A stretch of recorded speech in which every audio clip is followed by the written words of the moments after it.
আসসালামু আলাইকুম প্রিয় দর্শক, আশা করি ভালো আছেন। আজকে কথা বলবো হলো যে সার্বিয়া থেকে কিভাবে ইটালিতে আপনারা সহজে আসবেন এবং এই মুহূর্তে আপনারা আসবেন কি আসবেন না, আপনাদের আসলে কি ক্ষতি হবে, আপনারা আসলে কি ভালো হবে কি হবে না।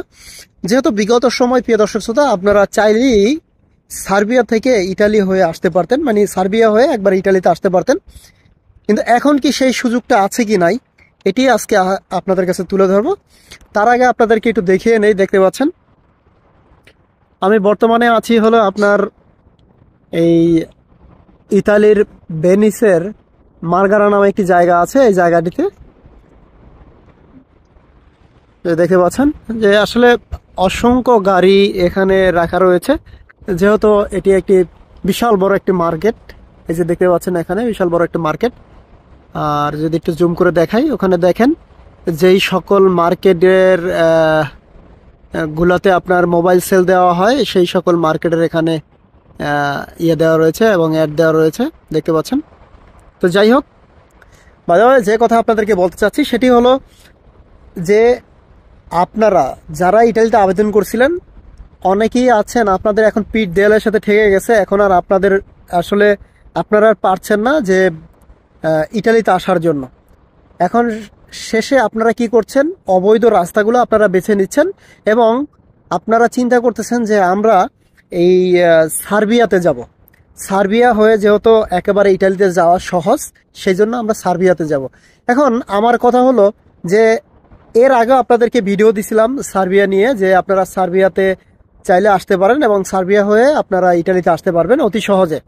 কিন্তু এখন যে সমস্যাগুলো সেটি হলো, যারাই আপনারা ভাবতেছেন যে এখন বর্তমানে সার্বিয়া থেকে ইটালিতে আসবেন, আর সার্বিয়াতে যদি আপনি আসতে পারেন সেই ক্ষেত্রে দেখা গেছে সার্বিয়ার বর্ডার থেকে আপনি বর্ডার ক্রস করে আপনাকে আসতে হবে হলো ক্রোয়েশিয়াতে, এবং ক্রোয়েশিয়া থেকে আপনাকে আসতে হবে সলেমানিয়াতে, এবং সলেমানিয়া থেকে আপনি একেবারে অতি সহজেই কিন্তু আপনি বাস নিয়ে চলে আসতে পারবেন ইটালির ভিতরে। আসলে সেই ক্ষেত্রে কোনো বাধা হয়ে দাঁড়াবে না ইনশাআল্লাহ, যদি আল্লাহ না চায়। কিন্তু এখন বর্তমানে সার্বিয়াতে কি সমস্যা সেটি কিন্তু আপনারা অনেকেই জানেন না। সার্বিয়াতে যে সমস্যাটা বর্তমানে সেটা হলো, আগে আপনারা অতি সহজে আপনারা আসতে পারতেন সার্বিয়া থেকে, কিন্তু বর্ডারে কোনো কেউ ধরতো না এবং আপনাদেরকে বাধাও দিত না। মূলত পুলিশ যদি ধরতো সেই ক্ষেত্রে আপনাদেরকে দুই একটা কথা জিজ্ঞেস করতো, কিংবা আপনারা পুলিশ এতটা কেয়ার করতো না।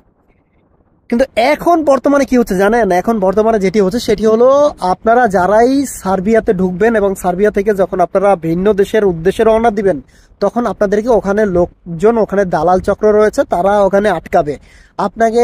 দেখা গেছে ওখানে পুলিশও এখন জড়িত হয়ে গেছে তাদের সাথে। হ্যাঁ, আপনি দেখা গেছে আপনাকে আটকাবে এবং সেই দালাল চক্রকে ফোন দিবে, দেওয়ার পরে নিয়ে আইসা তারপরে আপনাদেরকে তাদের হাতে তুলে দিবে।